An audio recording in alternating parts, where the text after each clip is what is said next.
আজ সকালে শ্রমিক দল আঞ্চলিক শাখা ও থানা শ্রমিক দলের আয়োজনে জামালপুরের সরিষাবাড়িতে অবস্থিত যমুনা সার কারখানায় গ্যাস সংযোগ দিয়ে পুনরায় চালুর দাবিতে মানববন্ধন, বিক্ষোভ ও প্রতিবাদ সমাবেশ অনুষ্ঠিত হয়েছে।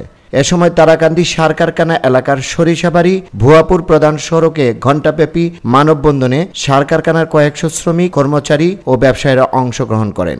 মানববন্ধন শেষে বিক্ষোভ মিছিল বের করা হয়। মিছিলটি সরিষাবাড়ি ভুয়াপুর সড়ক প্রদক্ষিণ করে প্রতিবাদ সমাবেশে মিলিত হয়।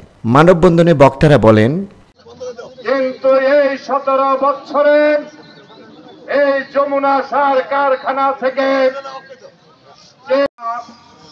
যমুনা সার কারখানা এই কারণের জন্য বন্ধ করা হয়েছে।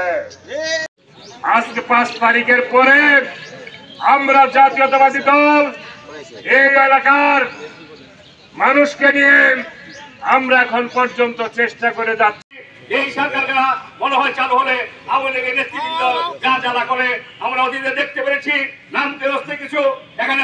মানববন্ধনে আরও বক্তব্য রাখেন জামালপুর জেলা বিএনপির সভাপতি ফরিদুল কবির তালুকদার শামীম, উপজেলা শ্রমিক দলের সাধারণ সম্পাদক মোর্শেদ আলম তালুকদার, উপজেলা বিএনপির সাবেক সভাপতি চান মিয়া চানু, সাবেক উপজেলা পরিষদের ভাইস চেয়ারম্যান মামুনুর রশিদ ফকির, কৃষক দলের আহ্বায়ক আব্দুল মজিদ, মনিরুজ্জামান আদম, রাশেদুজ্জামান লিটন সহ আরও অনেকেই।